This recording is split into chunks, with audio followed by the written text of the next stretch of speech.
नमस्कार दर्शकों। कुछ सवाल हैं जिनके उत्तर मिल नहीं पा रहे हैं और शायद उत्तर समझने में आपको आसानी होगी।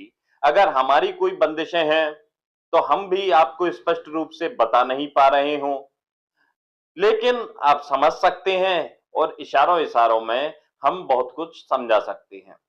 आपने टीवी स्क्रीन पर खबरें देखी होंगी। पहले खबर आई कि पानी छोड़ दिया गया, उससे पाकिस्तान में बाढ़ आ गई और भारत ने पानी छोड़ दिया, ऐसी खबरें भी आई। अब भारत की तरफ से तो किसी ने इस बात की पुष्टि की नहीं। इसे नैरेटिव कहें या कुछ और, हमें यह भी नहीं मालूम। पाकिस्तान की तरफ से यह कहा गया कि भारत ने पानी छोड़ा है, इस वजह से बाढ़ जैसे हालात पैदा हो गए। उसके बाद में खबर आई कि पानी रोक लिया गया, पानी रोका गया और सूखे जैसे हालात बन गए। ये भी हमने अपनी टीवी स्क्रीन पर देखा। अब किसे सच माने किसे झूठ, ये बड़ा सवाल है।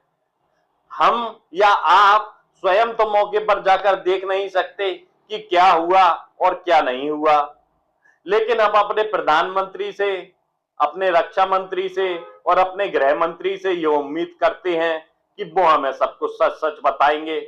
और जब सरकार ये कहेगी कि हमने पानी रोक लिया, तब हम मानेंगे कि पानी रोक लिया गया है।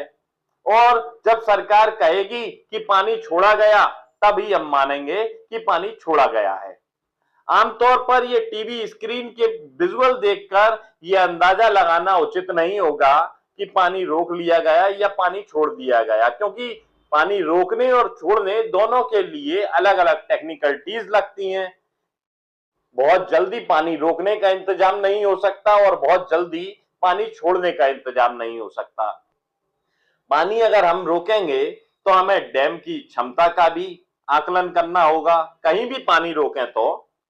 और अगर हम पानी छोड़ेंगे तो हमें इस बात का आकलन करना पड़ेगा कि पानी क्या हमारे पास में पर्याप्त मात्रा में उपलब्ध है। और हम पाकिस्तानी नेताओं की बात कैसे मान लें, उन पर तो हम भरोसा कर नहीं सकते। तो ऐसे में बेहतर होगा कि हम इंतजार करें। हमारी सरकार जब भी हमें बताएगी कि पानी रोका गया है या छोड़ा गया है, तभी हम मानेंगे। किसी छोटे अपने जिले के नेता के कहने पर नहीं मानेंगे।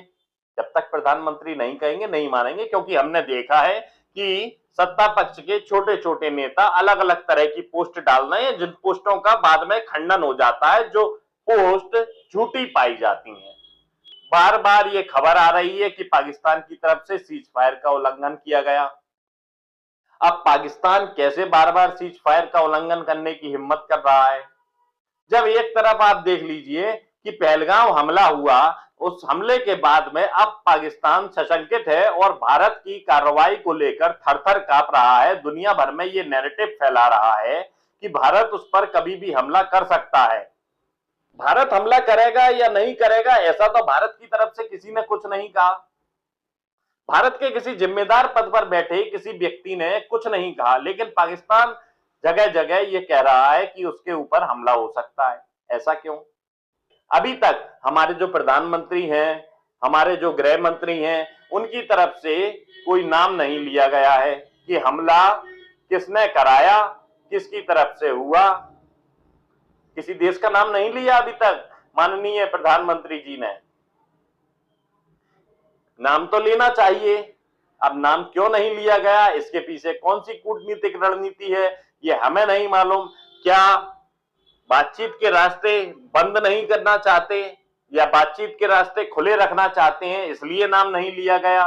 बाकी दूसरे जरियों से, विदेश मंत्रालय हो या औपचारिक रूप से यूएन में बातचीत हो, वहां पर नाम लिया जा रहा है पाकिस्तान का, लेकिन प्रधानमंत्री मोदी ने सीधे नाम नहीं लिया पाकिस्तान का और गृह मंत्री ने भी नाम नहीं लिया पाकिस्तान का कि पाकिस्तान पल्लवित कर रहा है, पोषित कर रहा है आतंकवाद को।